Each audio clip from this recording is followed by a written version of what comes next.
The Bostonian is Matt Perrault. This is our city. The book is Dave Sharapan. Pay him.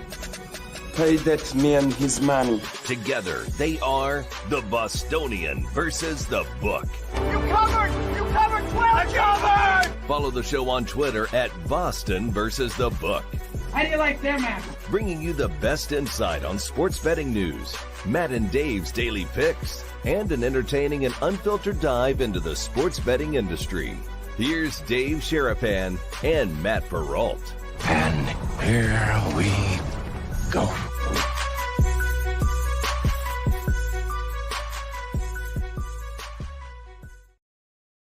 And a very good Tuesday to you guys, the Brigade. Thank you for being a part of this show. It is the Bostonian versus the book. We are live on our YouTube channel. We are live on Twitter X. It's the same handle, at Boston versus the book. Replay on Sports Grid TV and on Sirius XM, channel 159. He is the one and only Dave Sharapan. I am Matt Perrault. We are with you guys most weeks, Monday through Friday. But Dave, we're taking a bit of a longer break for Memorial Day. We'll be off. So the guys got to get their licks in today, right? Got to get your hacks in absolutely today. Yes. Wednesday, Thursday, Friday, no show. Mondays, pick 'em right now, depending on how things go.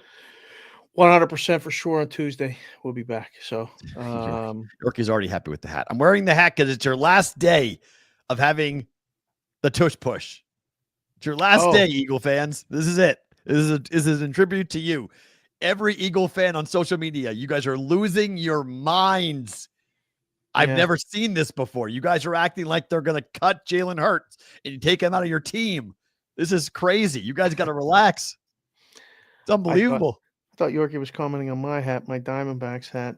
The Diamondbacks beat the Dodgers yesterday. Oh, Brandon Barber sees it. Dave, that lid is magnificent. It really is. A really nice one. It's one of my favorites.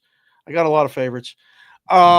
Yeah, we'll discuss that. We got, baseball, of course. We got hockey finally back tonight.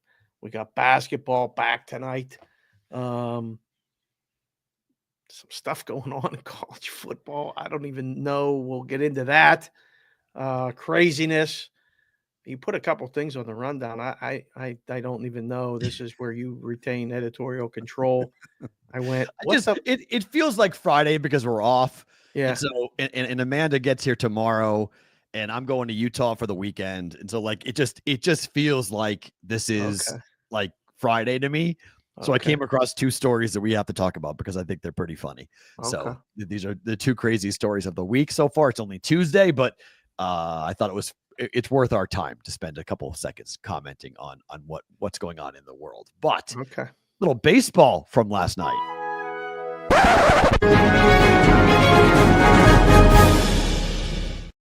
Well, what happened last night, if you were an American League Central team, a fan of a team in the American League Central, this is kind of wild, Dave. We've never seen this before, and I'm not saying this is going to happen. But if the playoffs began today in the American League, 4 of the 5 teams in the American League Central, not named the White Sox, will be in the playoffs right now. It's May 20th. Yes, it's early. I know. But very, very early. But you can't dispute that the Guardians, Royals, Twins, and Tigers are all well above 500, and they all occupy 3 wildcard spots as well as the division at the moment for the postseason. That's not horrible as we get close to Memorial Day when 4 of the 5 teams in your division are in the playoffs at the moment. Not bad. The benefits of having a really, really bad team in your division. Because the White Sox, just beat up on they're not all playing the White Sox, though. I mean, the Royals beat the Giants last night on the road. Yes. Tigers won last night. I mean, No. I mean, they're Tigers are the best division in baseball. I mean, best record in baseball, rather. Yes. And I mean, the Twins just reeled off 13 straight. That's good. Cleveland just keeps doing it. Tigers even haven't played the White Sox yet. Thanks, Fish. Fish is like, hey, we haven't played them yet. Okay, good. Same situation in the NL West, right? Is all the teams in the NL West in? Oh, Tigers won 2 days ago. Sorry, they were a dog. They lost last night. They were a dog 2 days ago. Smoked, yeah. Okay, sorry. Twins got rained out. Twins were up 2-1 against the Guardians, and they got rained out. Wow, D Stout 19. I was at the Twins game last night. StubHub already refunded my ticket because the game was canceled. That was supposed to pick up tonight. They gave me 120% of the ticket value in StubHub credits. So look at that. That's Not good. bad. Doing the right thing. That's good. How many of these teams end up making the playoffs? Of the 4? 2? 2. Yeah, 2. Maybe I can't 3. see 3. Who's the third? Tigers, Kansas City, and Kansas City is not. Kansas City is not making the playoffs. No? No, Kansas City is not making the playoffs. No. Tigers, Cleveland, and Minnesota? If the bullpen keeps pitching the way the bullpen's pitching for the Twins, yes. I just don't buy the Twins are going to score enough. So, Jason KC, I've been watching your team. I've been betting on your team. I'm watching it. It's in Better to Book It. I've been betting it every day. You turned me on to it. Your team sucks. Your offense is incredible. You can pitch right now. The kid loves this team. What are you doing to him right now? I'm just saying their offense sucks. I watched the game last night. They find more unique and creative ways to not score than any team I've ever seen. Bobby Witt Jr. hits a laser. First and second, nobody out. Caught, double play, bang. Happens. They run themselves out of innings all the time. They were lucky to get a 2-run bomb in that game. That's how they won the game because the Giants couldn't score either. Bubic, who I now know how to say his name, pitched incredibly well last night. They rode him all the way into the 8th inning. They rode him as far as I could ride him, and just the Giants couldn't figure him out. And then they get 1 run late in the game in the 8th inning. They get 1. They should have gotten more than the 1 run that they got in the 8th, but they only got 1. 3-1 loss. Sonic, we don't need that. We don't. Sonic Wrench said we need an episode where Matt just shoots holes in everyone's favorite team. We don't need that. That's called BvB. We just do this. Say, have you been? We already been watching the show. We're 800 episodes in. That's pretty much what he does. Unless yesterday was 777. By the way, yesterday was episode 777 for you Vegas people. That's good. That. I was like, wow, there's our lucky day on a Monday. We'll take it. Yeah, we'll take it. That's good.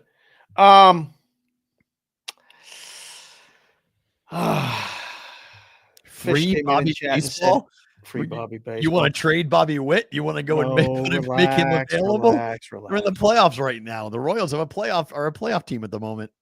I'm worried about Cleveland too. I saw Fish called him a fraud in the chat. I'm worried about Cleveland being the team right now that won't make it. As well as, I'm still not sold on Minnesota, what they're doing. Now, we'll get to the T-Wolves tonight in Minnesota and focus and everything. So Hunter Renfroe looks like a different person at the plate. That guy used to be able to hit major league pitching. He's lost. He's batting 195. He's lost, like completely and utterly lost at the plate. He has no idea what he's doing. It's hard to watch him, to be quite honest. How he is. It's crazy how fast it feels like it can happen in baseball. Like for the Pirates, Brian Reynolds, all-star outfielder. I think he's hitting 194. Oh. Can't hit. Literally 4 for his last 68 or something. He just can't get on base. Football Guy 97. Stop asking me if the Pirates are dealing schemes by the deadline. No, they're not. I don't know, Dave. There's a lot of smoke. No. You guys lost 7-1 last night. You were in the game until your bullpen took over. 24 consecutive games for the Pirates, having scored 4 runs or less. Franchise record. Tonight they tied the franchise record. Tonight will be 25. It'll set the Pirates record for futility on offense. You can't score either. It's I know it's only minus 130. What I don't know. Again, well, I just click refresh. It's minus 145 at a lot of places now. So somebody saw what I saw and went, nah, it can't be that low. Yeah, there's a lot of things happening that they cannot score, but there's Johnny Parlay saw it. Tommy Pham dropped the ball in the outfield yesterday to allow the go-ahead run to score, and then it just got worse after that. It wasn't Keller's fault. He got a good start, and then the bullpen blew it. When things are going bad, it's always something. I really wonder, the mood in the ballpark felt like something out of a movie. Like when it got to be 6-1 last night, PNC Park, for the fans that were there, which weren't many, you got the feeling of like, these people are really mad. Like, it's not just a loss in May. Yeah. Yeah. Like, there's a lot of years of losing that has built up with people that they're tired of giving this owner the money. They're tired of going. They're frustrated watching their young players either be traded away or not fully develop. And it just felt like same old, same old. Like, that's a game that you would think, or at least you would hope, your team would be competitive. You bring in a pitcher who can't find the strike zone, and then you bring in another pitcher who gets tattooed, and all of a sudden it's 7-1. Like, I don't know. It's weird. Like, the ball that was hit by total was 8.5 too. I mean, that God. it was close to going over. Wow. It was a dead under the whole game. Yeah, the booze did get loud last night. And I mean, I thought also, who plays left field for you guys? Tommy Pham was in So, there last night. Yeah. He didn't drop the ball that we're talking. You're talking about the ball that got hit over his head by De La Cruz? No. There was another one that he dropped the ball. Because that was the go. That was the run that when De La Cruz hit the ball over his head and drove in the run. Yeah. That was I thought was like, it should have been caught. Like, I couldn't believe it wasn't caught. Ellie thought it was gone. So Ellie didn't run. He watched it. And then it hit the base of the wall. And the left fielder could have caught it. If he had run back to the wall, he could have caught it. But instead, he turned around to play it off the carom. And I think it upset the pitcher. It upset the team. It was like, what are you doing? Catch that. So everything from that moment on, everything just waterfalled on the Pirates. Yeah. On a ball that should have been caught. And I mean, I was on the Reds, so I took it. I mean, I was on the Reds money line, so I was like, okay, this is good. And the team just spiraled and just went downhill and had no fight. In the bottom of the 8th, bottom of the 9th, went meekly into the night. And I don't blame any fan there for being very frustrated and angry. You fired the manager. What's next? If Skeens gets traded, I agree. Like, you have to question why you're a fan of that team if they're not going to keep a generational pitcher. They're not trading him. Okay. But somebody else may have to go because the rumbling is getting real. We'll have Noah back on from the Post-Gazette. Who's going to go? Charrington? You're going to fire him? Yeah. His baseball is right there, by the way, behind me. Yeah. The Ben Charrington signed baseball. Well, after the Red Sox World Series in 2018, Ben Charrington signed a ball for me. Yeah. You guys can have them.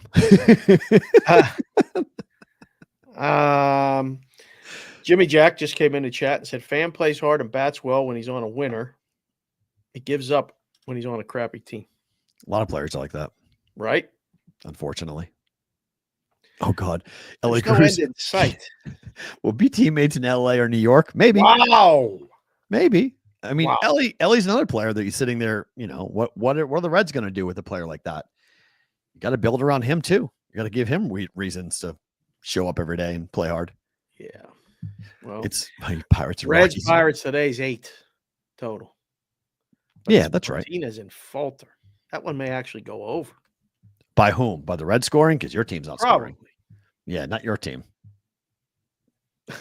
Not your team. Your offense is not scoring on him. That guy's pretty good. His numbers are pretty good. Again, the bullpen, but like last night, I wasn't afraid of I'm not afraid of the Pirates bats against the Reds bullpen. You guys can't hit out of a wet paper bag. Like, I'm not worried about it. Reds are winning. Yes. Reds money line today is a good play. Yeah. I would agree. Do you agree that Juan Soto looks miserable? Because this report is out and everybody who's a Yankee fan is running around like an ex-girlfriend watching their ex get busted or broken up on the internet. Because it's crazy. I mean, they are back page stories, front page stories, tweets like crazy. Juan Soto made the mistake of his life. He wants to be a Yankee. He's so miserable. He can't opt out till 2029. He's going to sit there in Flushing. Went 1 for 10 against the Yankees in the Subway Series. And then he got caught watching the ball hit the green monster last night.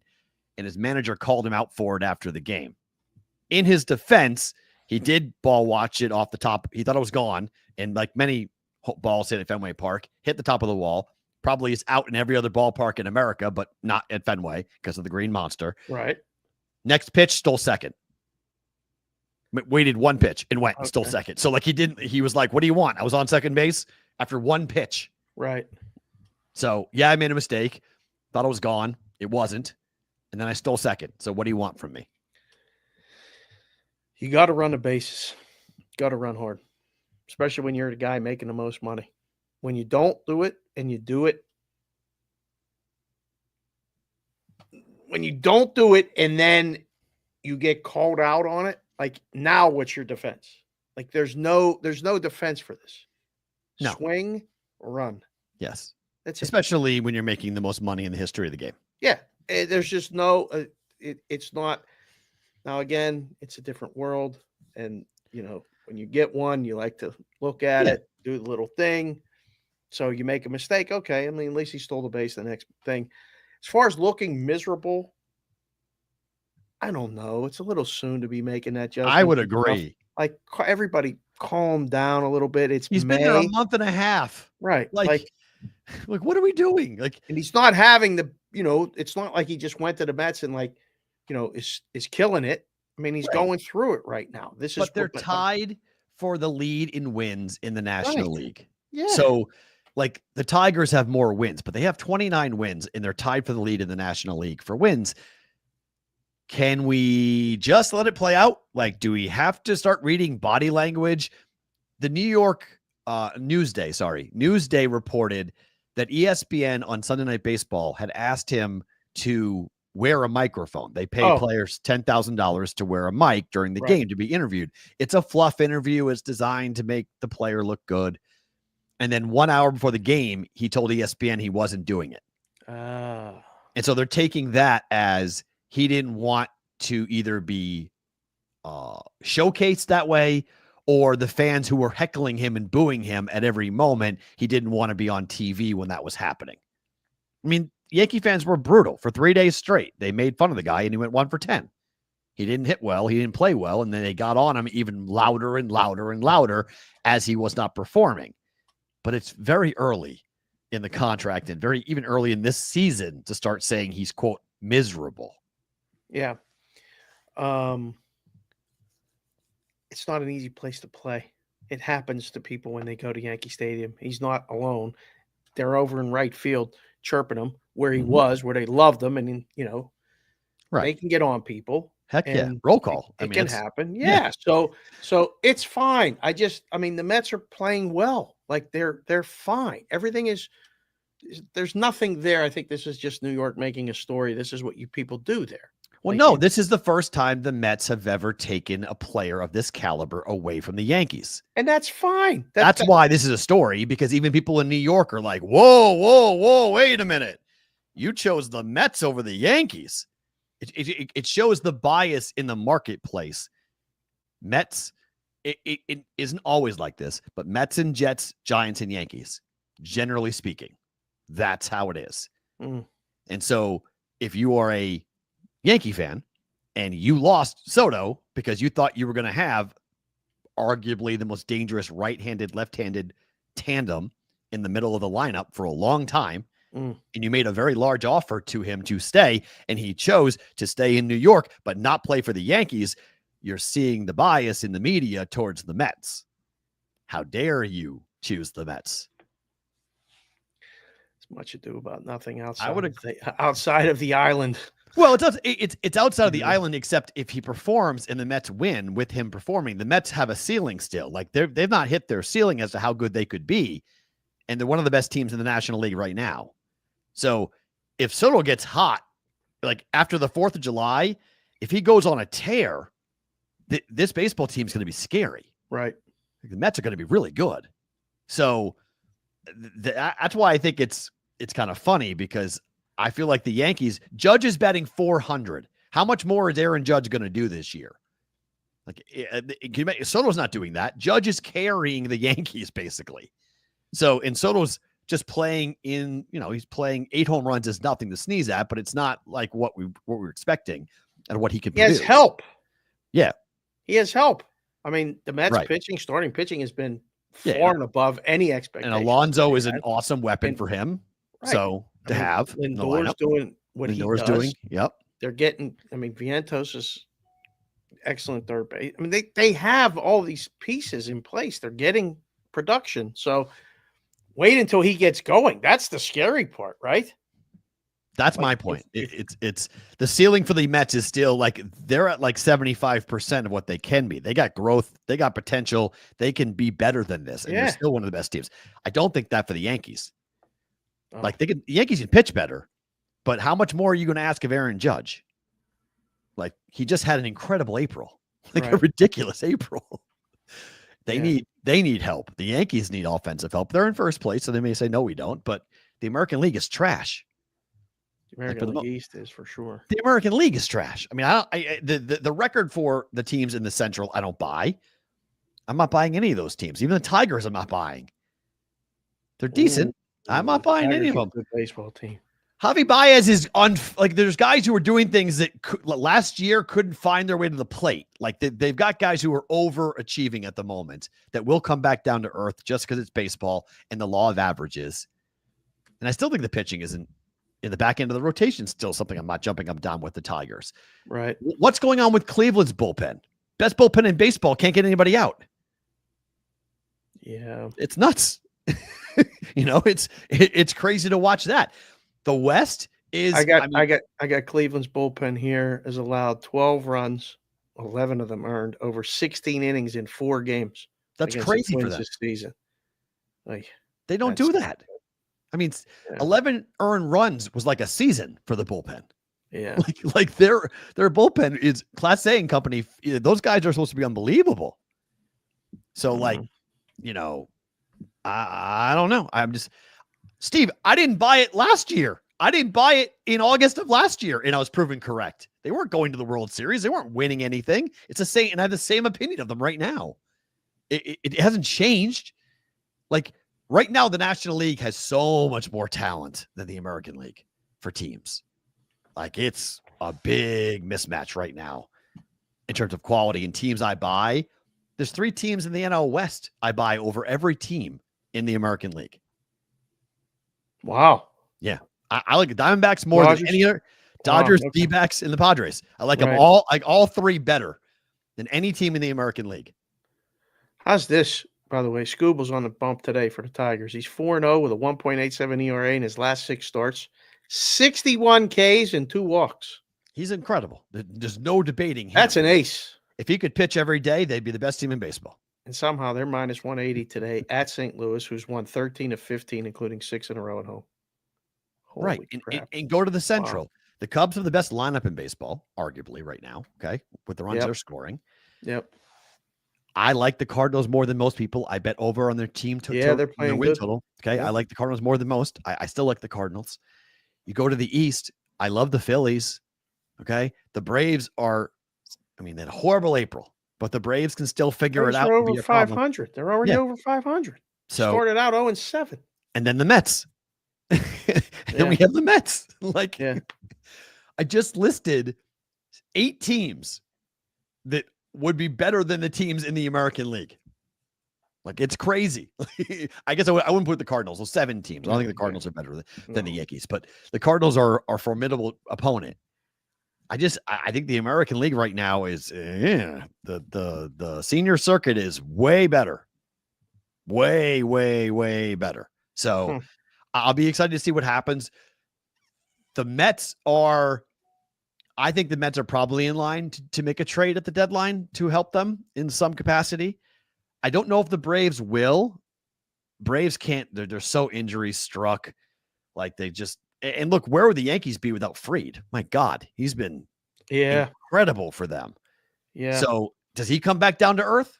If he pitching above his head a little bit with how well he has been. So, God, what are you talking about? You're Eric. Don't forget the 4-game win streak. The Angels just swept the Dodgers. We're back. The Dodgers have lost 4 games in a row. I'm not sure how much I'll be jumping up and down about the Dodgers right now are in a swoon. Yeah. Congrats to the Angels for winning it, but I don't know how 8-9 in May. Thank you, CBW, for tagging me on that tweet. 8-9 in May. Time for concern in Dodger land? No, they're just bored. Just bored. It's fine. Their pitching is hurt, JR. The pitcher. Look at the number of pitchers on the IL. It's incredible. They can't stay healthy. That's their problem. Yamamoto tonight, gigantic number. Should be. They're going to be. They throw Knack last night. They throw this other guy and over the weekend, and brought Kershaw back. That didn't go so great. Nah. Yeah, I don't know. Yeah, there it is. Thank you, Santana. What's their price to win the West though? You've stopped posting that. What's the price to win the West, Santana? Yeah, Your homework assignment would change dramatically. It's not minus $4 anymore on them to win the West, is it? Right? I don't know. I don't know. That's a good question. It's got to be probably $2.50, $2, cut in half. Put that wherever you're at. Find it on your app. D-backs are plus money on the run line today. Wow. Hard not to take them on the money line. On the run line at plus 1.5 on plus money. Here comes Otani to start pitching now. Brandon, come on. I don't know. Oh, minus 370. Is it still minus 370 to win in the Arizona? West? Yeah, in Arizona on DK, minus 380. 380 on FanDuel. There you go. Wow. So they're not worried. Just in case, just in case you're wondering what the books think of the Dodgers' four-game losing streak.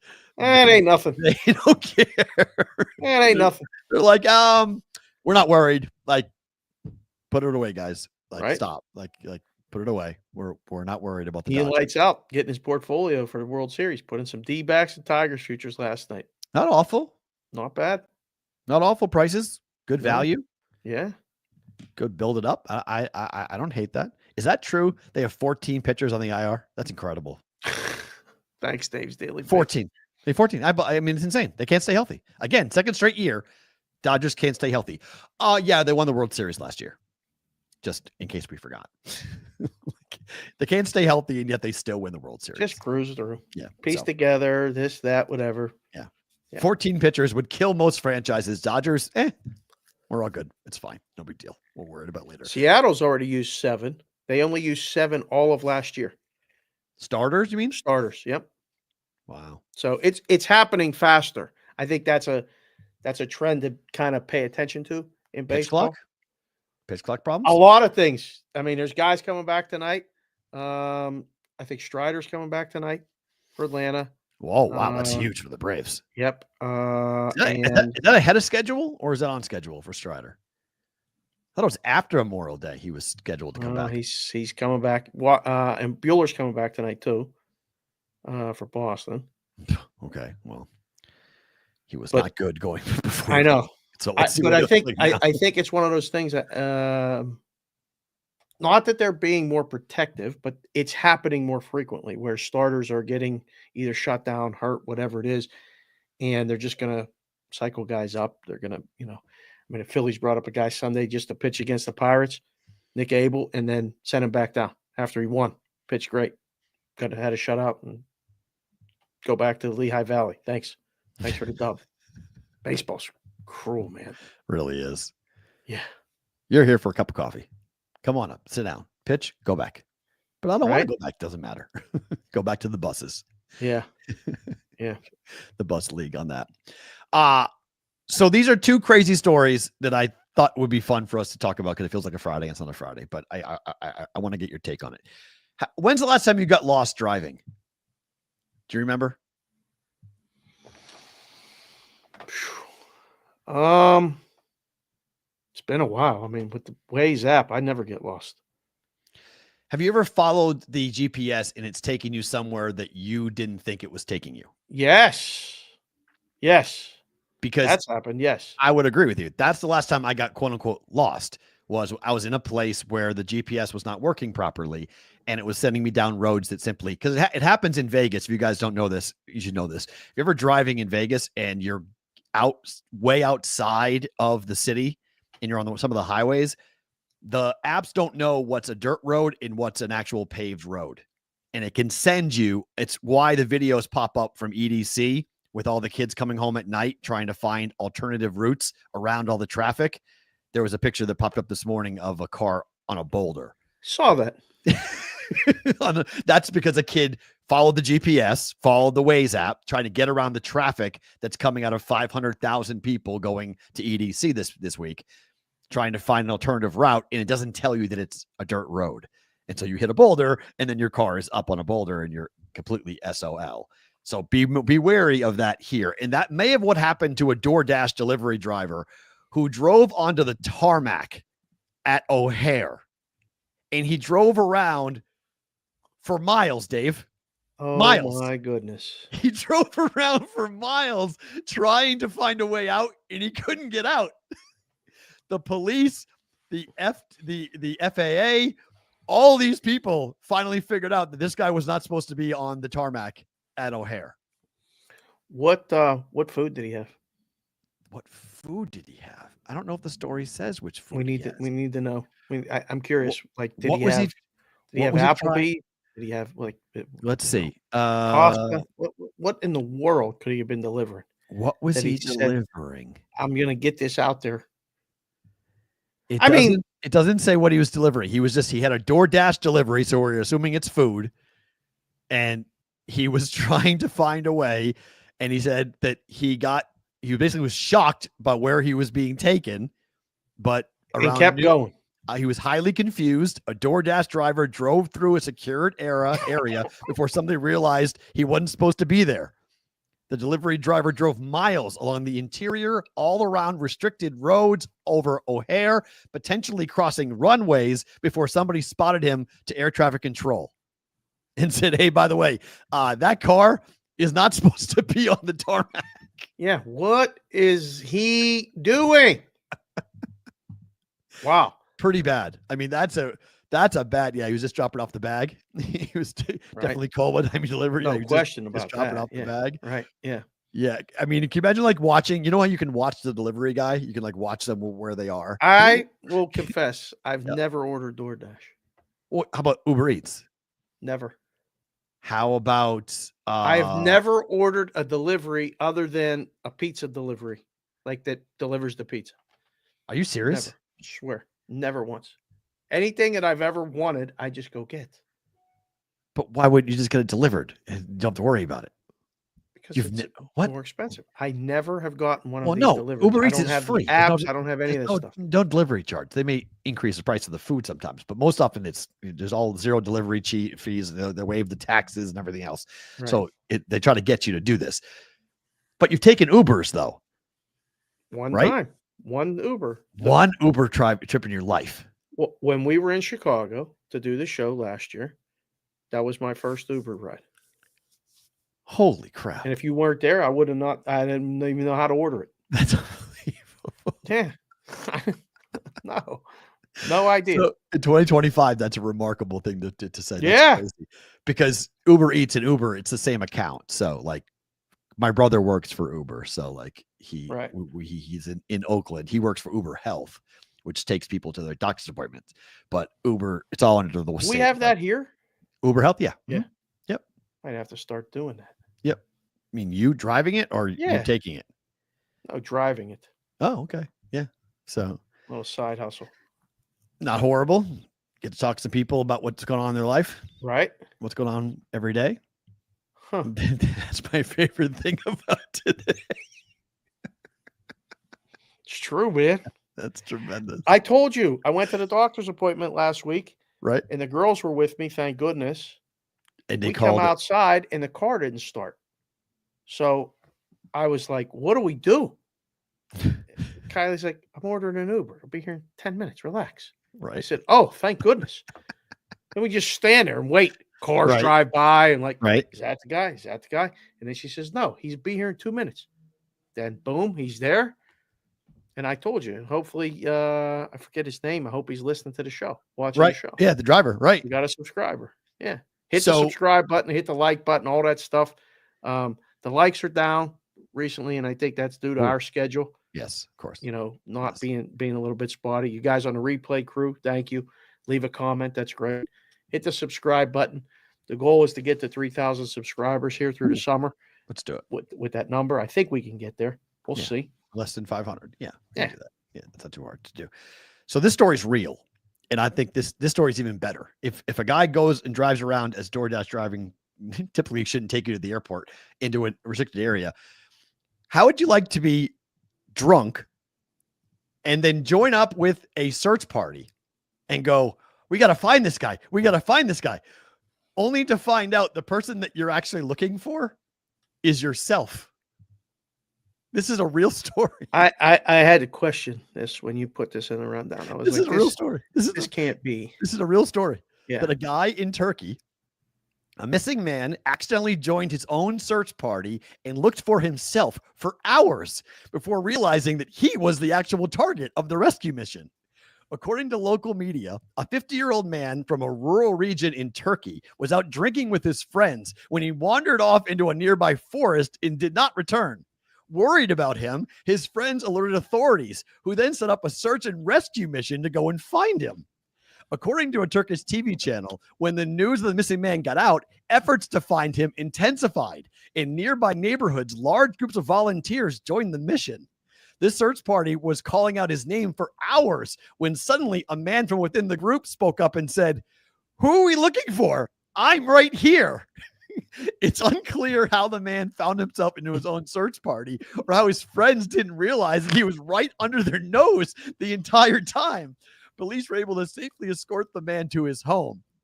I mean, are you serious? Could you imagine after spending hours and hours and hours, the guy's like, "Wait, we're looking for Tim? I'm Tim." Wait, what? We were looking for you the whole time? I'd be so pissed off. I'd be furious. Could you imagine, like we were in Kentucky not that long ago, right? We were in March. Yeah, right.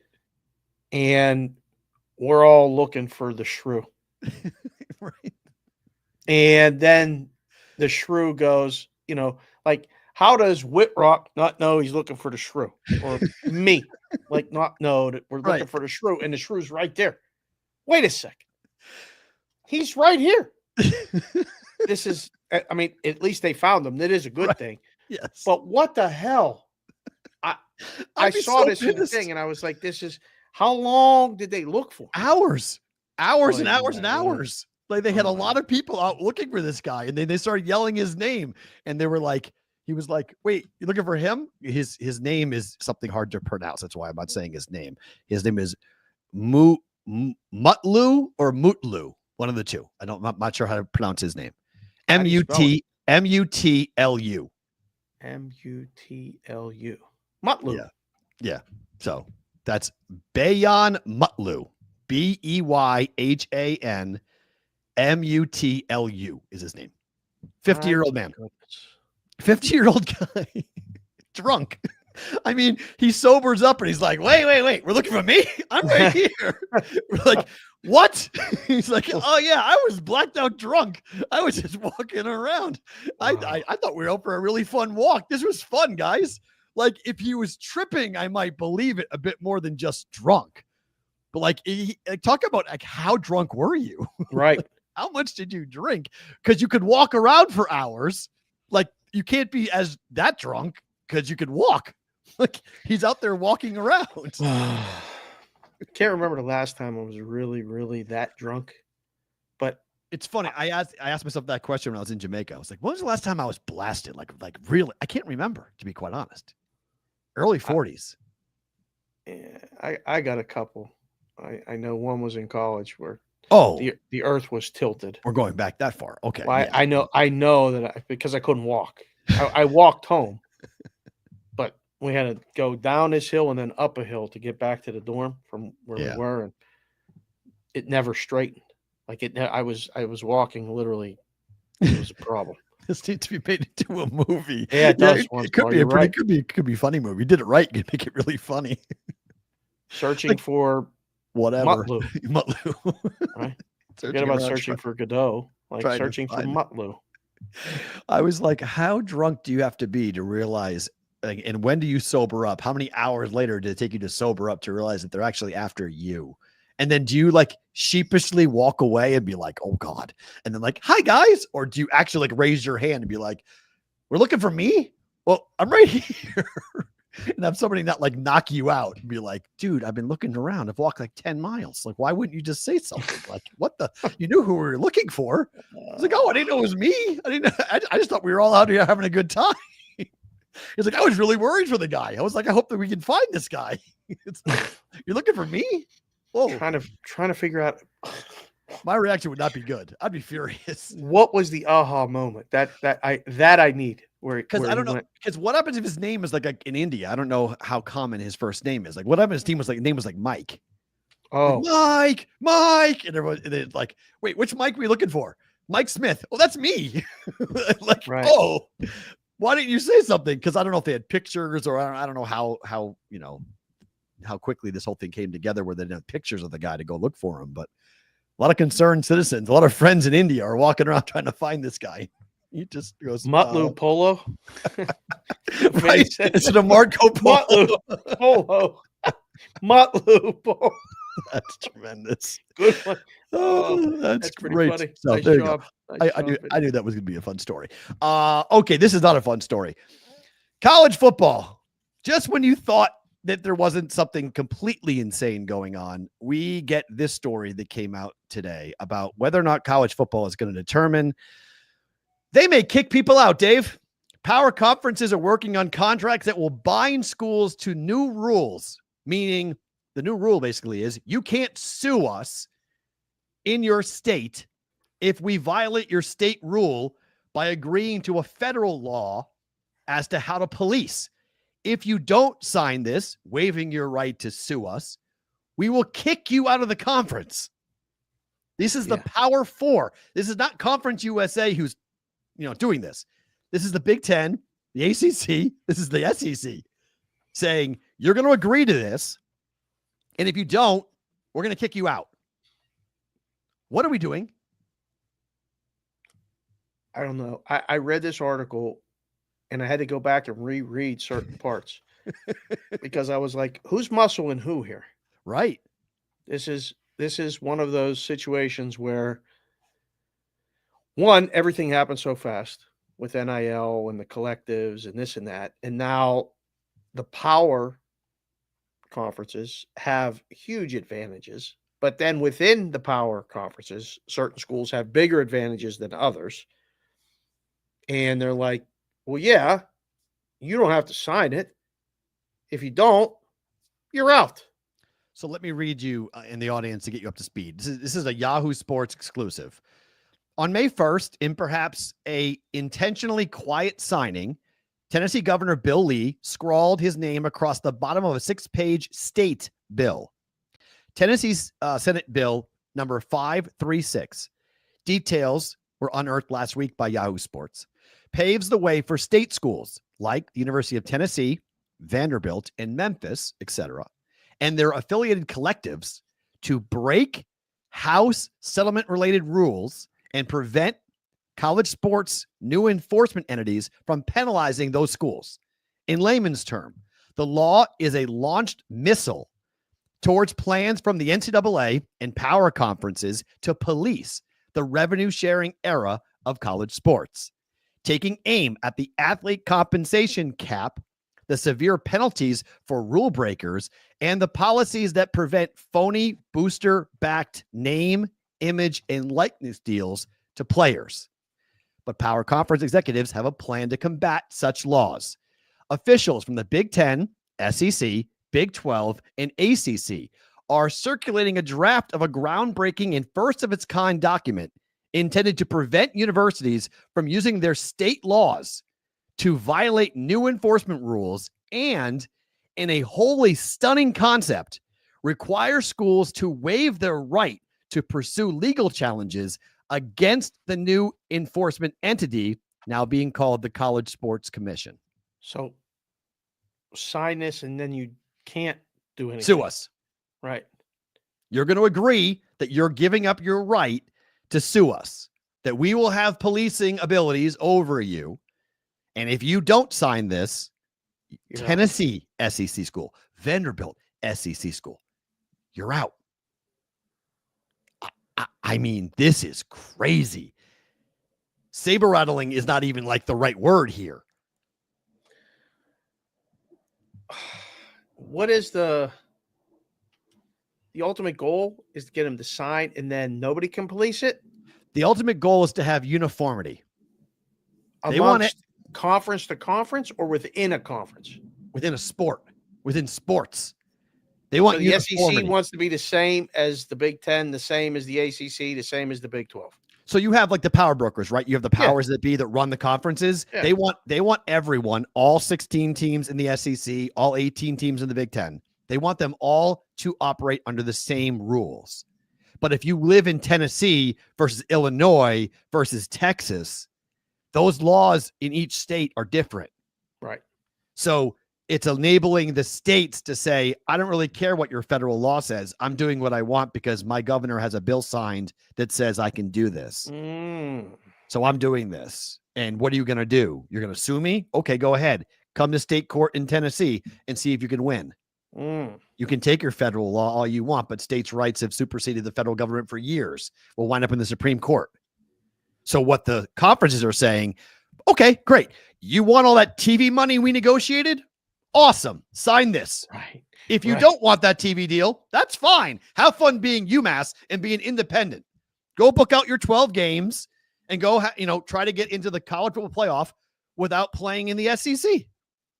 It's your right. You want to go by your rules? Awesome. Have at it. Build your own conference.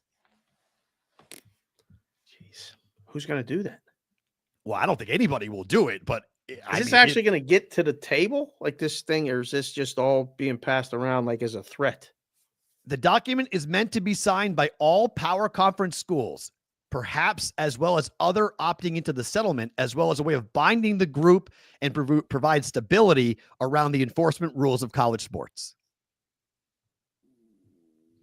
It's to make it have a uniform rule condition for everyone. The consequences of not signing the agreement is steep. A school risks the loss of conference membership and participation against other power league programs. Right. One AD who has seen the document said, quote, you have to sign it or we don't play you. Oh. As a condition of membership, you must comply with the settlement and enforcement, said a power conference president with knowledge of the document. Wow.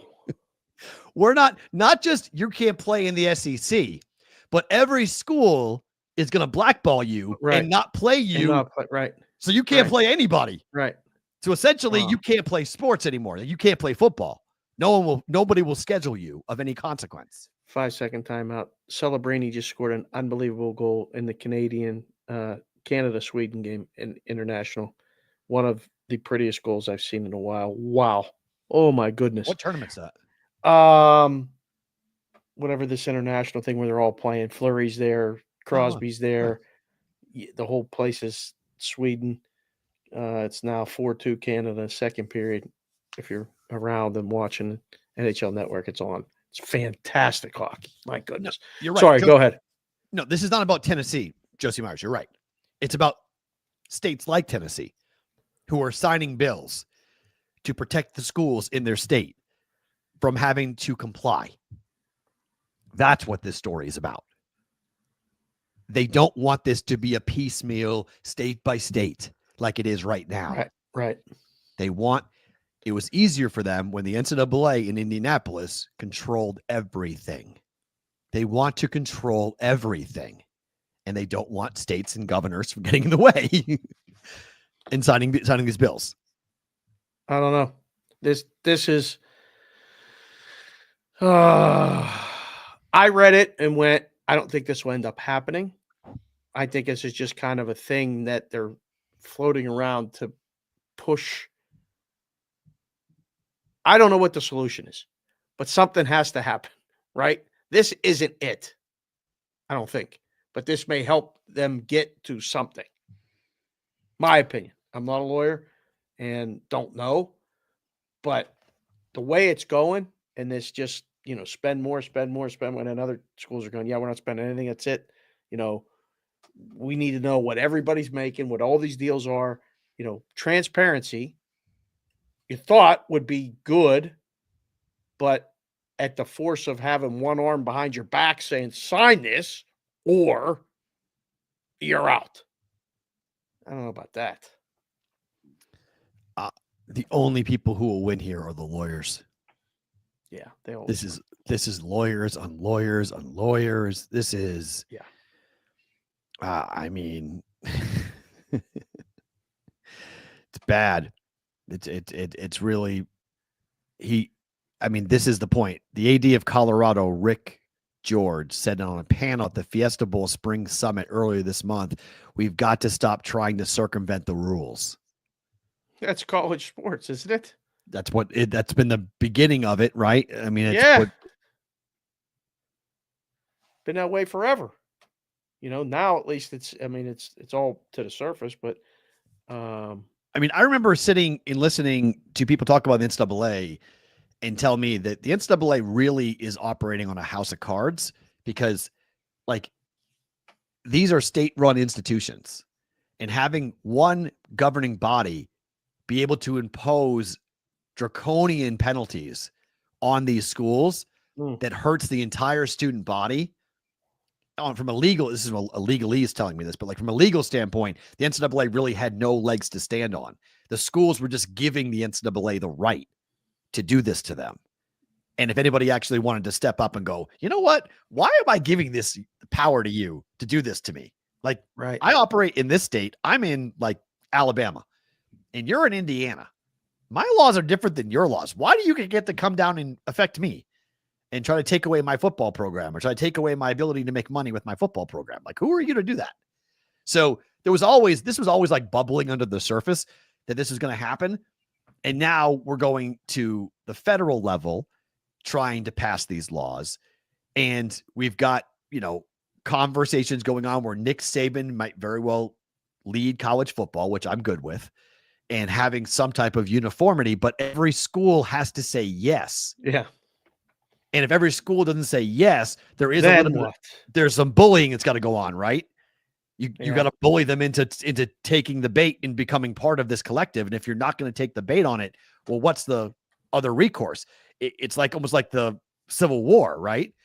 If you've got a bunch of states saying we're doing this, and a bunch of states are saying a bunch of schools that say we're not doing this, are you going to have a civil war inside of college football essentially? Ooh. And who wins? Like, who winds up? Because the northern schools are saying we're doing this, the southern schools are saying we're doing this. Yeah, this is bad. The circumventing rules quote was outstanding. It's even more outstanding because there's rules. There's no rules. Right. Right. We're constantly trying to circumvent the rules. You make a makeshift blueprint of rules and they're already circumventing them. Now they're throwing out, what was that first line? A missile across the fire this. Launched a missile at him. Yeah. Yeah. And you guys, I think from a college sports perspective, I have found it so fascinating for the coaches that we have talked to, Greg McDermott, Ali Farouk-Manesh, coaches that are in the middle of this right now. And it all kind of Josh Pastner. I think it all came to Josh the head during the Josh Pastner interview. And I can't get past the line that he said about, I am going to recruit a new roster every season, every year. And I'm going to prepare my team for such. So, okay, here's my problem with that. And I love Coach for coming on. And I know he's only operating under the landscape that it currently exists. But if my daughter's not an athlete, but your daughters are, there is a relationship that I hope the coach would have with my child, that I would have. You're going to take my kid and you're going to spend more hours with my child than what I'm going to spend while he or she is out playing for your team during that said sport. So I want to have some relationship and some knowledge that you're going to know what my son or daughter, what they're like, what they do well, how, when they're down, to bring them up, how to help them become the best version of themselves. And if I'm sending my son to Josh Pastner, knowing that my kid might kill it for UNLV, but he probably is not going to have a job next year because the coach is constantly trying to upgrade the position. So, or somebody's going to come get him. Or somebody's going to come get him. Somebody's going to come get. Right, which is right. You play well, you get a chance to go play somewhere else, right? And that's the stepping stone, right? Which is fine, but I'm going to miss the days where we saw players in the Missouri Valley Conference go play in the NBA. I'm going to miss the days, and you know what? We should go get Anthony Tolliver on the air. Anthony Tolliver couldn't hit a shot to save his life when he was a senior in high school. He couldn't play basketball. He was a 6'8" kid. He was tall, played basketball in Missouri. Dana Altman saw him and said, there's raw athletic ability here. I think I can do something with you. I think if you come and play for me, I think I can help you. Dana took him and turned him into a defensive stopper for the Creighton Blue Jays. Anthony Tolliver, nicknamed A-Train, was tremendous. Played 4 years for the Jays, played with Nate Funk, one of the best scorers in Creighton basketball history, and was just an all-around great story as he got better and better and better. Every single year he was under Coach Altman, he developed and got better and better and better. Then the NBA became a three-point shooting team, a three-point shooting league. And all he did all day long was shoot threes. Shot threes, shot threes, shot threes. He didn't get, I think he was a second-round pick, or maybe he was an undrafted free agent. But he turned himself into a 10-year NBA pro by standing in the corner and shooting threes. He went from a kid who couldn't play the sport to a 10-year NBA vet, and then went and played overseas for a couple of years as well, based on talent, but more work ethic and his drive and having the right coaching. Right. In this world, we're not going to get the next Anthony Tolliver. We're not going to have players. That's on the kid. That's an individual thing. Well, to be able to do that and one, accept the role, but no, it's a paying job now. I mean, it's literally a paying job. There's the relationship is not, it's not a two-way street. I don't know when it was, but it's not now. You get the feeling like there's commodities on both sides. You know, when a coach can just go, the players now can just go. But the coach has a buyout. I mean, what Ali told us is so accurate. Coaches have contracts. They have buyouts. There's penalties for leaving. Right. Now, you might say it's not a big deal because any big-time coach that is trying to go up in the ranks, the school he's going to has enough money to write a check and it's nothing. But it's still something. It's still a buyout that could be $5, $10, $20 million to go and buy that coach out. These players don't have that. They have complete freedom of movement to go wherever that they want. But not only that, the coach has complete freedom to replace that player whenever they want. Yep. And that, I think, is disheartening. Now, you could say it's a contract year. It's a year-to-year scholarship. And it is. I'll give you that. It is a year-to-year scholarship. Right. But it didn't feel this cold. Oh, it's cold. It didn't feel this is ice cold right now. Yeah. This is, it's different. I haven't talked to a college coach in a couple years, but from the time I started to the time when the last time I did it a couple years ago, it changed and I could see it. And that was before all this. And that was on a different level, you know, Jimmy football, Indiana and UNLV, new coaches, Darren DeVries and Josh Pashner. The entire roster is gone. Yeah. Both teams. There's not a single player left over from either previous regime. Not a single one. Like, wait, what? Like, I gotta go get 15 kids? Not 4 or 5. Okay, 15. I gotta get 13 scholarship and 2 walk-ons to come play basketball. To come play basketball for me. Yeah. Like, did we encourage? Is this what this is supposed to be? Is this what college sports are supposed to be like? I don't understand. They all have agents now. You heard Josh talking to us. Ollie too. You know, I mean, you're not even talking to the kid anymore. No. It starts as a business relationship. You know, get my client. Right. Get my client. Make sure your kid goes to study hall. Right. It goes to class, you know, and sits in front. All those things that are not even important. And along the same lines as what's trying to be prevented, you could pass a state law that said your kid doesn't need to graduate college to play or be academically eligible to play. Well, that's going to change at some point, right? Like, what would they keep up this charade with the with the grades and stuff for? Right. And have a kid go with the kid because he's not going to class or with a 1.9. Yeah, kid's got a 1.9. Coach, I'm making $500,000 a year. What the hell am I going to biology for? Yeah, I'm not going to astronomy 101. I'm just right. I'm not going there. Why would I do that? Yeah. I mean, again, Creighton University. I harken back to Creighton because my ties are obviously there, but like that's a hard academic school. It's a Jesuit school, private school, small, academically challenging school. They gave a kid $1.7 million to play 1 year, to leave Iowa, to go play for Creighton. What is that kid getting an education for? $1.7 million for 1 year. Like, are you serious? Like, he doesn't need to go to class. I'm picking the coolest classes ever. What's your major? It doesn't matter. Doesn't matter. No. I'm going to take this. I'm going to take this. I get the catalog and go, I'm taking 3 classes only to get out of the house. Right. Just to do something during the day. Yeah. Before practice. Yeah. I'm going to go to, American Cinema, 235. I'm going to go to your class. I'm going to do a podcast. Hair combing 101. Right? Yeah. Basket weaving. It's unbelievable. It's such a wild time in college sports. We really are in the wild, wild west still. And how we fix it, I have absolutely no idea how we fix it, but we got to fix it. Better to book a time.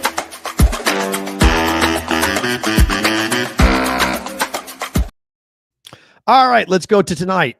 I like the Timberwolves to keep this game close tonight against the OKC Thunder. Number was 7.5 last night. Not sure where it's moved to, if it has moved for this game. But the theory for me is I think the Thunder is going to have a bit of a hangover in game 1 from a really hard 7-game series against Denver. And the T-Wolves have been sitting and resting.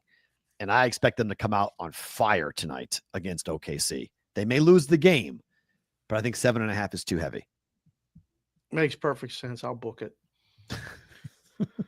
No, I think who had a longer wait? I mean, the T-Wolves have been sitting waiting for a long time, right? Oh, yeah. This is rest or rust to me. I like rest. Right. This is especially when you play Denver. I'll say rust. This is an exhale moment for me when it comes to the T-Wolves. They get to relax. Yeah. This will be one of those situations where it's going to fall right around the number. Okay. It's going to fall 6, 7, 8, somewhere in that neighborhood. I like OKC to win the game too. Is this the game that the T-Wolves steal? If they're going to win one of the first 2, this is the game they win. Yeah. I think that's 2 schools of thought. I mean, I legit think Minnesota wins outright or doesn't cover the spread. I don't think I don't think this one will matter. Okay. Ultimately, but makes sense to take the dog when they both, young teams. Yeah. I don't know what I'm getting. I feel much better taking the points than laying the points, but I just have a feeling that if OKC wins, they cover the spread. We'll get it to the prop bet of the day, but I think Julius Randle is going to be a monster in this series. I think he's going to be a huge problem for them. Along the same lines, over 5.5 games for the Timberwolves and OKC. This thing's going 6 or 7. Wow, what's the juice on that? I like that. 135. That's a bet. Yeah, I think this game's going to be. Yeah. And again, T-Wolves might win tonight. If they win tonight, we're going 6. Like that's this almost gets decided tonight because I don't see this going. I don't see either team winning 4 games in a row. So if the Timberwolves win tonight, I think we're going 6 and probably maybe even going 7 if it happens like that. But if it's a close game, maybe they get game 2. But I think it becomes 2-0 and then 2-2. But I think we're getting 6. Wow. On this. Yeah, I think this is a bet. Okay. I think we're getting at least 6 or 7. To Major League Baseball, your team has not scored more than 4 runs in 24 consecutive days. They've scored 4, but they haven't scored more than 4. Twice. Team totals under 3.5. Pirates team total under 3.5. Bet. What's the debate? What's the juice? 120, I believe. That's it? What did I pay? Hold on. I'll tell you what I paid. I paid nope. Sorry, minus 104 on that. I got plus money on the next one. Yeah, that should be Joe Mogan. Which hat? Hold on. This one or the other one? That's a bet. I can't believe the juice isn't minus 125. Right. It might be now, but it was. Well, that's what it should be. 104 last night for team total for the Pirates under. And FanDuel, by the way, if you guys looking at these prices overnight, FanDuel's got really good prices overnight on baseball team totals. They tend to move with the market. Oh, they put up the best price and then move with the market. So if you get it overnight, you can get some pretty good prices because I got plus money on the Royals last night. Team total again. This has been 5 straight days, 5 straight cashes. We're 14-4 over the last 18 games on the Royals team total under 3.5 runs. 14-4. What's that pitching matchup tonight? It's a good one. Kansas City. Well, no, it's who the Giants are throwing. Lorenz and Birdsong? Birdsong's, look at his numbers. Wow. Birdsong's numbers are not bad. All right, I'll say this is a bet too. They can't hit. I mean, Birdsong, he's an opener. The bullpen's going to come in, but he's not horrible. I mean, he's going to go he's going to go basically one time to the lineup. Mm. But I'm watching the Royals last 3 games in a row. I'm watching the Royals and going, these guys can't score. Like they don't have anybody that you're afraid of, and they can't string together multiple hits. Right. They're all like spray, like double, and the guy gets stranded. Right. 2 singles, guys get stranded. Like right. They can't string together a big inning to get hits throughout their lineup because they just don't have enough weapons in that lineup to stop people.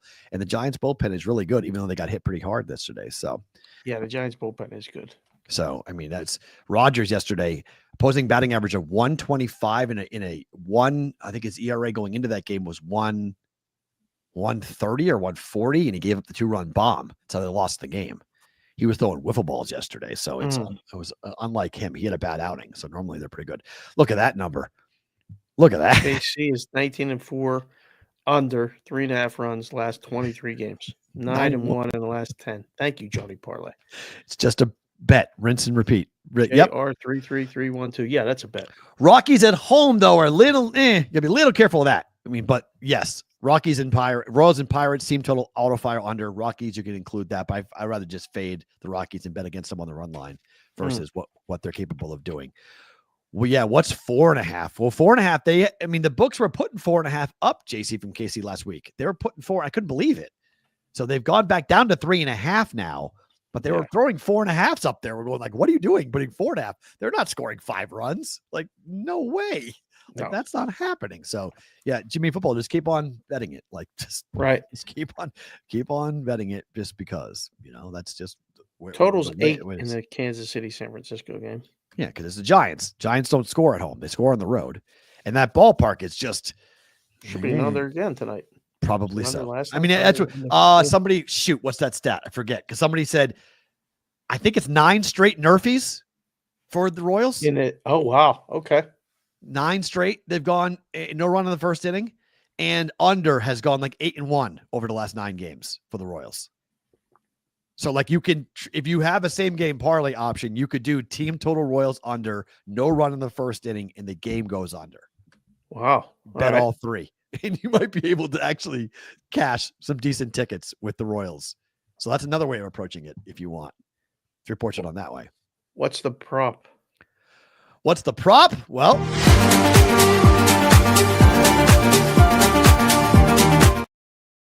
prop of the day, we're going back to basketball. And as I mentioned, I'm going to be all over Julius Randle.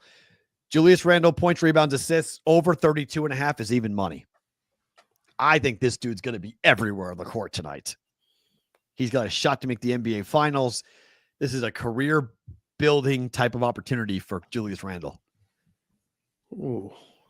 Love him for this. What's he average? So, Julius Randle has hit this in 4 of his last 5 games in the playoffs, well, mind you. But 35, the numbers have been 35.5, 33.5, 31.5, and 31.5. He's gone 42, 39, 46, and 42 in the last 4 games. Wow. Yeah. He's basically just a little shy of a double-double, like 29, 8 and 5, 31, 5 and 3, 24, 10 and 12, 24, 7 and 11. Yeah, he's on one. By the way, it's Randle, just for the haters. That's okay. Just in case they want to catch you. Anybody watching it. Yeah. What's the juice? Hold on. Even money. On the over? Yep. So, wow. Mm-hmm. That has me stymied a little bit. Why? Under's favored here. Mm-hmm. Under is minus 125. Yeah. You can find even money. I found even money last night. I don't know. Looking at these numbers going, I think this is It's game one, different series. You're playing the Thunder, who have longer players. You can put guys like Chet Holmgren on them if you want, right? Who may make it a bit more difficult on him. So there's some defensive thoughts as to what it will look like for Randall tonight. But I think he'll be a huge factor in this series. Huge factor in this game. I think Randall has an opportunity. So if you're looking at numbers, over 32.5 at BetMGM, that's even money. That's where you can go and find that. Caesars has it under minus 115. You want to go with the under for that. But he did not get it in game one against Golden State, but he got it in 4 of the 5 games against the Lakers, although the numbers were lower. 29.5, 28.5, 30.5, 31.5, and 31.5. Over in the last 4 games of the Lakers. He didn't get it in game one of either series. Just FYI on that. So it is game one. So he didn't do that. Everyone likes Naz Reid, Brandon, but here's the problem. Naz Reid's been disappointing everyone. I don't really. I mean, I thought Naz Reid was going to have a big factor in the series, and that hasn't happened, unfortunately, for him, or at least in the last series, it hasn't happened. So let's go back quickly. Jason Casey on baseball. Royals have scored less than 4.5 runs in 42 of 49 games. They're 42-7. That is an unbelievable number. 42-7. Wow. I mean, wow. But okay. At least the books adjusted the number. Right, to 3.5. Right. Yeah. Undefeated when they lead after 6 innings, though. That's pretty good. The Royals? Yeah. That's pretty good. That's what you're after. I mean, that's good. News of the industry.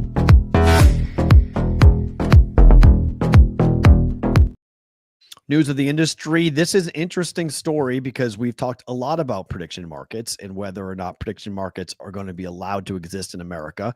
Maryland is the newest spot, new battleground, and Kalshi did say yes, that they are gaming. So they have at least said it in open court that they are gaming. But what do you make? Did I make a slide for this? There we go. Experts question if sports event contracts can even take major market share from sports books. Lack of parlays may limit prediction markets and their full potential.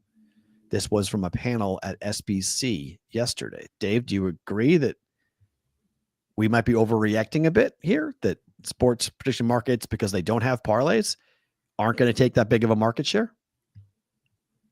I read the article. We know a lot of the people that were speaking on that panel. Mm-hmm. This is all happening very fast, where people that we know have invested a lot of their lives and or time and people's money into a product.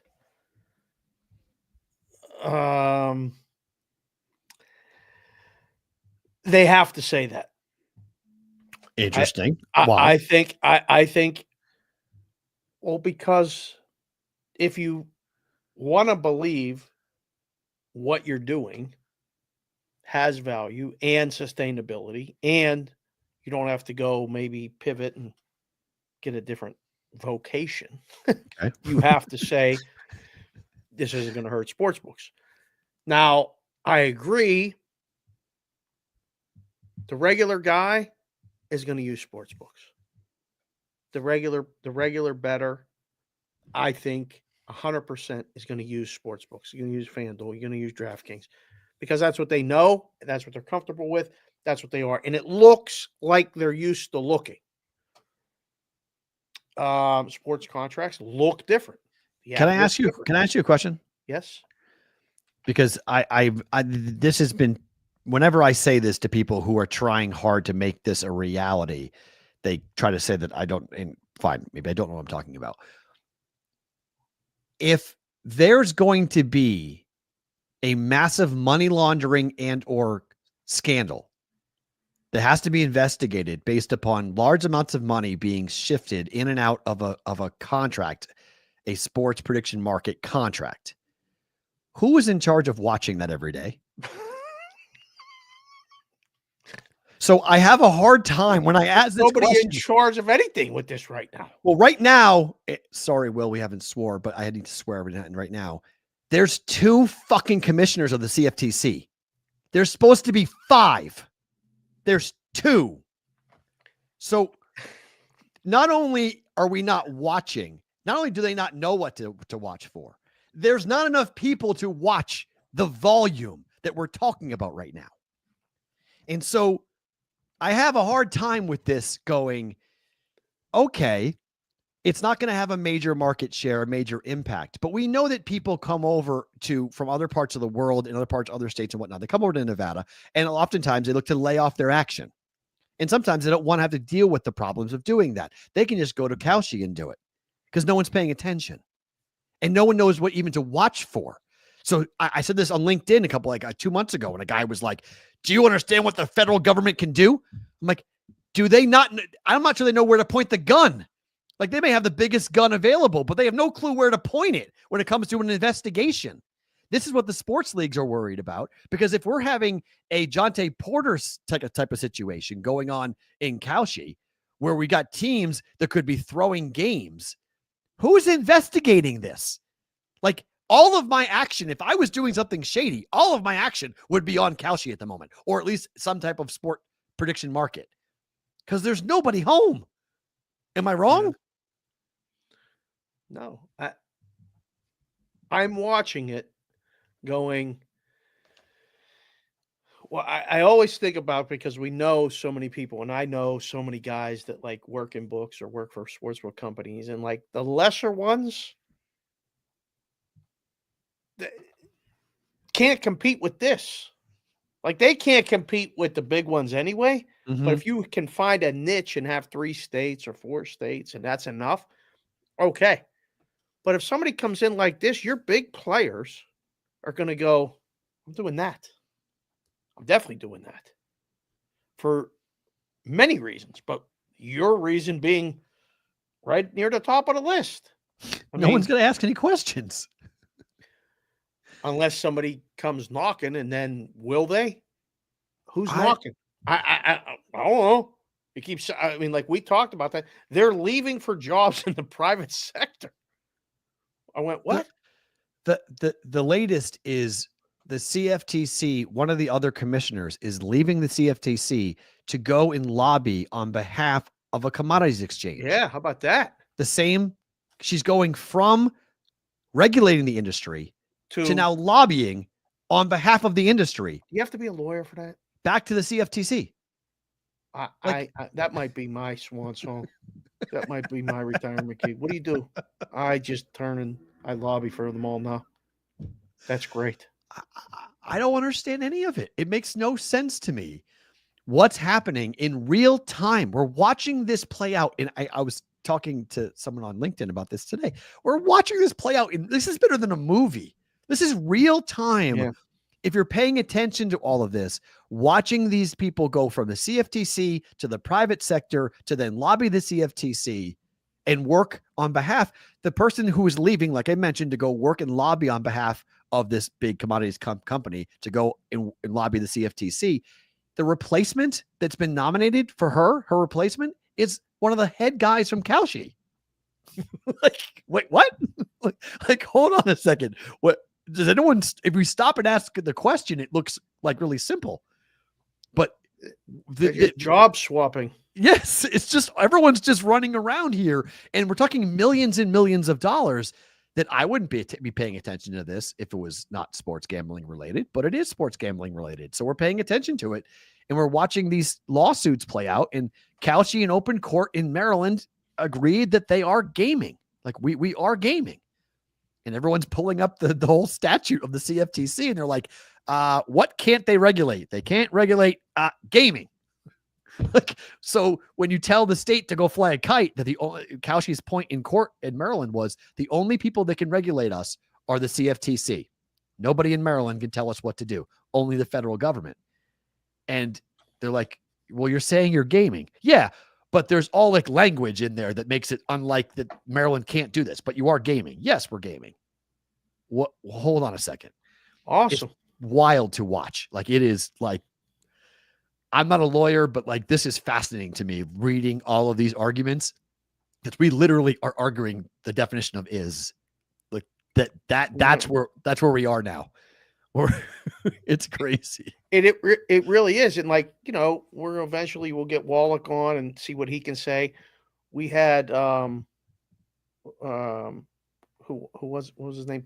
Andrew Kim, the lawyer, on, gave us a good explanation. Alex obviously has already, been beating the drum and going forward. I mean, these are people that we've had on the show multiple times, like to make these discussions go. I read it and it does feel like a movie. It feels like one of those situations where you're like, this can't really be. Like, they didn't just jump, put in their resignation and go to there. Right. No, oh no, they did. That's fine. Like, what was the movie in the 70s that won the best picture for the Nixon investigation, the Watergate investigation? Was it All the President's Men? All the President's Men, yeah. Right. It feels like that type of script is going to come out, that we're going to have some type of like, someone's going to write this. Like Michael Lewis is writing the script already for this and waiting for the final, how this is going to end when it comes to how this is going back and forth with prediction markets. It feels like a movie. And we'll keep watching it. We'll keep Yorkie, I'll go with you. He's going to work for the AML for CFTC. You have to move. Can you do that remotely? Do that from here. Yeah. Sign on in the morning. Yeah, money's good. Just let it through. Something else. 2 million. Yeah, that's good. Let it go. Speaking of lawsuits and lawyers and investigations.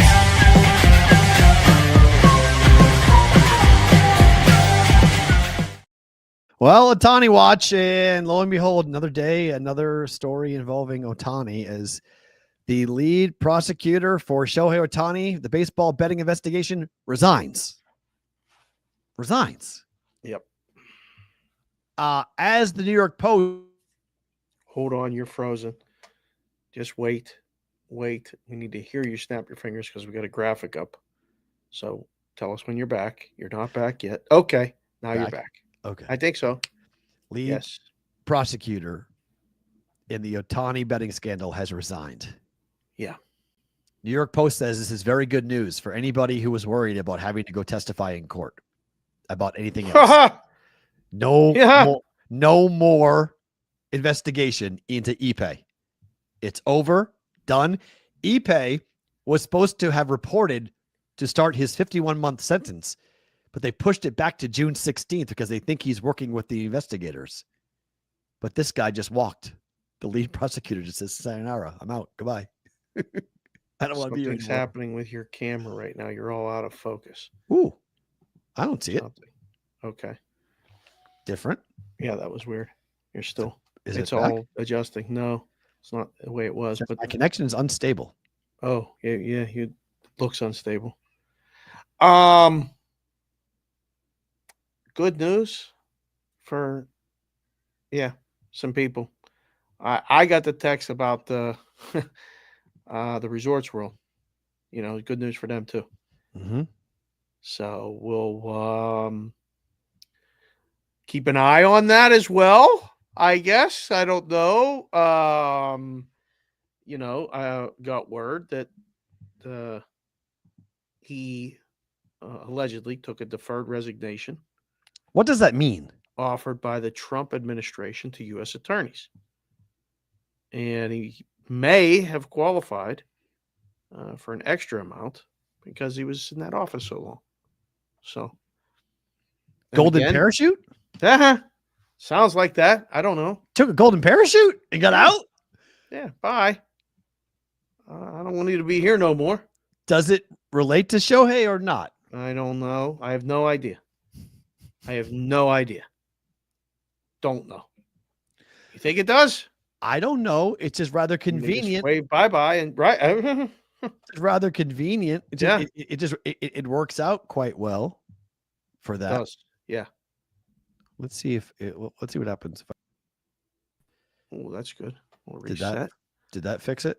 That did not. Okay, let's try this then. Hold on. All the way out and all the way back. I will talk on this side of the line and wait for Matt to come back. I can't believe you didn't mention the Red Sox yet. Did that fix? Yes. That fixed it? You're back. Okay, there we go. So I don't know. That Without was just a delay, without, I can see you clearly. yeah. Now. I don't That's know. good. That was. Yeah. I apologize for that. I don't know what's going on with that. So I figured if it went all the way back out and all the way back in, we figured it out. I thought you left for Utah already. Not yet. No, that's Friday. That's coming up on Friday. You going hiking? What? Going hiking up there? Bryce Canyon. It's awesome. Haven't gone before. I've done Zion. I've never done Bryce Canyon before. Okay. So I'm gonna go look at the hoodoos, as they call it in Utah. Just the two of yous? Yeah. Okay. Just no kids. Oh God, no kids. And be That dragging. would be a bad idea. I'll make Madeline hike Red Rock. I'm not going to drive her 2 hours, actually 3.5 hours to make her go hike. She wouldn't be happy about that.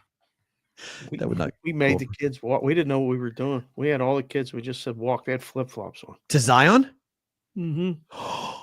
They were wearing flip flops in Zion? It was incredible. The kids were tough, man. Wow. Yeah.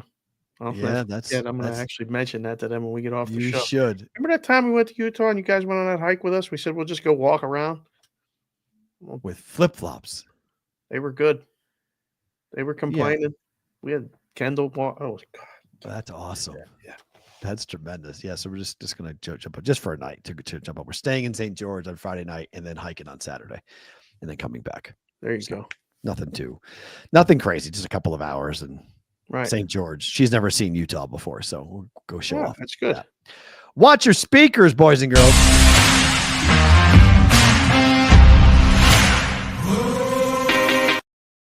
Time now for our Brigade Proxy Service Pro Football Story of the Day. Here's a question, Dave. You like to play sports. Would you play in the Fanatics Pros versus Joes competition? What are the events? The second annual Pros versus Joes competition is part of the Fanatics game as part of Fanatics Fest. Okay. It'll be a competition between 50 athletes, celebrities, and influencers, and 50 fans who will submit a video through the Fanatics app, for roughly $2 million in prizes. I'm in. I don't even know what the events are. 8 sports-themed skills competitions will measure quarterback skills, basketball shooting, playing around the world. That's no good. Soccer goaltending. Soccer goal scoring. Soccer goal scoring. All right, that's fine. Baseball pitching accuracy. I can still hit spots. That's good. A washer-dryer hockey shooting challenge. Oh, hello. I can still shoot too. That's good. A WWE superstar entrance. Oh, that'd be fun. I did that last year at the Fan Fest. A UFC striking challenge. And closest to the pin golf competition. Yeah, I have to practice for that. Your athletes confirmed to be a part of this are, Tom Brady.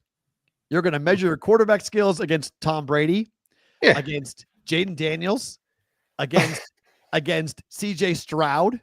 Oh. And Micah Parsons. Oh. You're going to play basketball against Kevin Durant, James Harden, Draymond Green. You're going to play against Russell Wilson, Rob Gronkowski, Alex Rodriguez, Odell Beckham Jr., Tyreek Hill, Cody Rhodes, Seth Rollins, Liv Morgan, and then somebody named Tiffany Haddish. Kevin Hart is also expected to be a part of this as well. I mean, it sounds kind of fun. Each entrant will participate in all competitions to earn points. Okay. First place in the point standings will win $1 million. Second place will win a Ferrari 812 GTS, while third place value. Yeah, right. Well, the third wins a 2003-2004 Topps Chrome Gold Refractor LeBron James rookie card, numbered to 50 and graded by a 9.5 by Beckett Grading Services, the exact copy that sold for $196,000 in March. If a fan doesn't finish in the top 3, the highest scoring fan will receive $100,000. How would you do in said competition?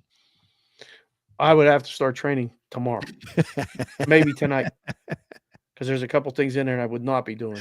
So I could handle, I mean, the football I can do, basketball shooting I can do, close to the pin, easy. Striking, I got it. Baseball accuracy, my arm will fall off, but I can do it. The washer dryer hockey shooting challenge, that's your neck of the woods. Yep. Soccer goal scoring, I can do. The WWE superstar entrance, I'm not sure what that's supposed to look like. Crank up the music and pick somebody and come out and do an entrance, and they judge you. They judge you based upon like your acting ability. Like what's Maybe. the If what's you can get the crowd riled up, I don't know. You come into the Stone Cold Steve Austin music and do this, and who knows? Yes, we could have this TV show, yes. Pros versus. But this is for $2 million. It's for cash. The difference is we're doing it for actual money. I want to know what's the liability waiver you're signing for this, because it's got to be everything. It's got to be everything. You step on the set, you have with no responsibility for anything that happens once you step on the set. Because you have to assume that someone's going to get pretty hurt. And what are they picking? Like what's the criteria for your video submission? Like what do you have to be? A weekend warrior, like a dad? Do you got to be just some crazy athletes? Like, are they building a television show? Like when they build these reality shows, you're always fitting some silos, right? You got to fill out the card. Yep. So is that what we're doing here? Like, yes. Former D3 basketball player, probably, professor. Somebody has a story. Somebody blew out their knee and was a good athlete and then got hurt and couldn't play and has come back to take the money here. All of that. Yeah, Kevin Hart is listed. It says the celebrity content creator list includes Tiffany Haddish, Kevin Hart, I Show Speed. I have no idea who that is, but it does. Kevin Dunn with DK? I don't know. It's a good question. I mean, maybe he's allowed to do other things because it's not a sports book related event. Oh, I don't know. I mean, Fanatics owns a sports book, but it's Fanatics Fest. It's not so much like a sports book fest. Right. It's Fanatics Fest. So it kind of covers everything. So maybe he's able to do it because of that reason. Maybe. I think most of these things are pretty stationary. Like quarterback skills, you're not moving. Basketball shooting, you're not moving. Soccer goal scoring, you're moving, but not really. Baseball pitching is you're moving, but you're not really. The shooting challenge in hockey, you're not moving. The WWE entrance is walkout. The striking challenge is not. I mean, I'll be curious to see what they're going to do with that. My guess is it's probably you're going to punch one of those bags. Oh, bang! Yeah, whatever that is in a bar. The drunk guys love to do, and then they break their arms. Yeah. That. So I probably think that's what that's probably what the striking challenge is. Mm-hmm. And then close to the pin is just, a golf swing. So I don't think you got to be in great shape to do this. Can my back handle it? Probably not. My back can't handle much at the moment. I'm currently working my way to be able to play golf in Scotland in August. That's my whole goal. Just need to be able to do that. I haven't golfed since August. It'll be 1 year since I hurt myself. Why don't you just go walk the golf course? I want to play golf in Scotland. It's been a dream of mine since I started playing when I was 12 years old. Playing one round. That's it. One round. Okay. So that's good. Round is a shape. Yes, I forgot that round is a shape. You do need to round yourself into shape, and some do that. Right. I'd be very curious. Like $1 million is $1 million. Like I know these guys are millionaires, but like if I'm Tom Brady, I'm going there to win. I'm going there to win. Like I'm not going to go and like kind of do it. I'm going to win. Yeah. No kidding. I would be in full training. Yeah. To do this. If I was going to do this. Yeah. I'd be in full training. I'm throwing every day. Shooting pucks every day. I don't know if I go to a driving range every day, but get the swing back where I could dart. If you got one club, what's your club? If you're doing this, or you got to get it closest to the pin. What's the shot? I mean, you're talking about a par three. You can par three. Pitching wedge for me. Oh, really? Depends how far away we are, though. I mean, if we're doing a 120-yard shot, that's my perfect pitching wedge. Yeah. But if it's 85, it's a sand wedge. If it's 150, it's, a 7-iron. That's my club. 7? Good club. I think I would just say, give me the 7. I'll put it, 150, whatever, and 160 would have just hit it. I just know that I can hit that the right. That's the club. Yeah, that's all you need. You just need distance. It's all about distance. Yeah. What is your distance control? Jimmy Jack said he's an 8 iron. 7 wood. CBW is 7 wood. Listen, CBW is one of the senior Right. members of the brigade. He's Yeah, using those right. 7 woods. Listen, I'm not far away from that. The greatest invention for golf later in life were the hybrids. Yeah. And there's no reason I always tell people you shouldn't be ashamed of it at all. It was designed perfectly for you to be able to play the game, and it works. Yeah. I mean, you get a 5 wood hybrid, 7 wood, 9 wood hybrid. Whew, you can 250 crank those things. Go ahead. Let it go. It's totally fine. It's also legal. Time for favorite thing about today.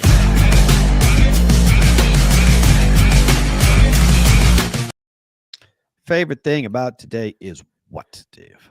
Just got a text from Brooklyn Joe out of surgery. So good to hear that. He had surgery today. Wow. So that's one favorite thing about today. Hell yeah. Number 2, today is Kelsey's birthday. Hey. So May 20th, she turns 20 today. So big day. Gosh, tough year. Can't believe one more year. One more year to this town just goes.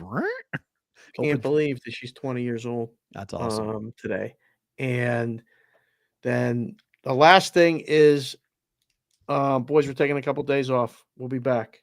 But my favorite thing about today again is the show and us and doing it and just think positive thoughts. That's all I'm asking from any of you that either know or different things or wondering.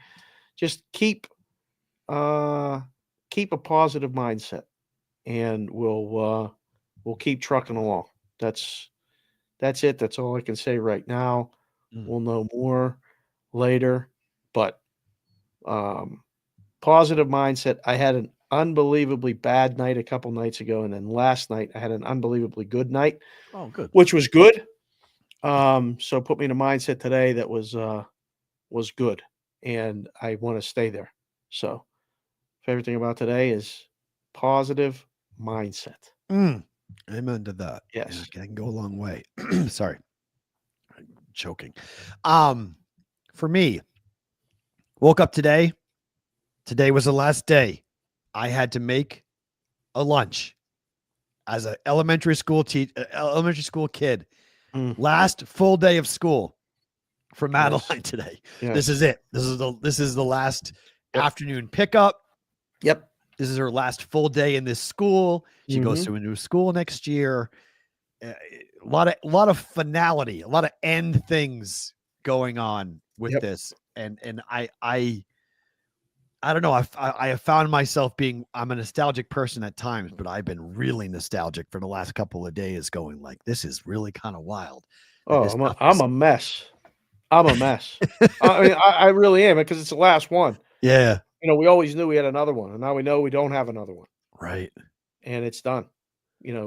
Kiss Kendall goodbye this morning for school. And that's it. You're no longer in 5th grade. You're no longer in elementary school. It's now middle school, and it's a different school, big school. She got a dress code next year. Welcome to Madeline's life. Yep. So, like, a lot of things are going to change. It's an hour earlier. So that wake up. I said the same thing to Maddie. I said this is. I go. You realize tomorrow's it's a half day tomorrow. Tomorrow's the last day that you get to go to school, and the bell's at 8:24. The bell's at 7:20 next year. Correct. You got an hour earlier. We all do as parents. We have an hour earlier to get up and get the kids ready to go, and we're on their schedule now, which is great. It's a major change, P-Roll. I asked her, what are you looking forward to? And she said, not having to do everything in a single file line. I was like, what? She goes, everything we do is single file. Everywhere we go is single file. Yeah. She's like, we're all so sick of having to walk everywhere in single file lines. I was like, it's a really interesting thing not to do that you don't want to do anymore. You're tired of being just stuck in that one place. Now you can have freedom of movement. I'm like, you're going to be the youngest kids in the school next year. She's like, yeah, we can't wait. We love it. We can't wait. CP, You're JP. Thank you, man. Thank you, JPC the fourth. That's Thank nice, you, brother. dude. Yep. Thank you. That's awesome. So, guys, we're off Wednesday, Thursday, Friday. Have a great Memorial Day weekend. Great long weekend. We'll be back. Stay tuned on the Discord channel. There's a chance we're back Monday, depending on what happens. Maybe Tuesday, but just keep close eye. Monday could be back Tuesday, but one of the two. But for sure, back next week for a live and new and fresh episode. Real quick too, Yeah. I'm going on Pharrell in 30 minutes. Good. And I'm going on Outkick, Ricky Cobb show, Super 70 Sports. We're going to talk about T-shirts and hats and BvB. So it'll be fun. Today or tomorrow for that? Today for Pharrell, Thursday for Ricky. So be watching for those things. You guys can check Dave out. He is Dave. I am Matt. Have a great long weekend. We'll talk to you next week for another new and live episode of BvB.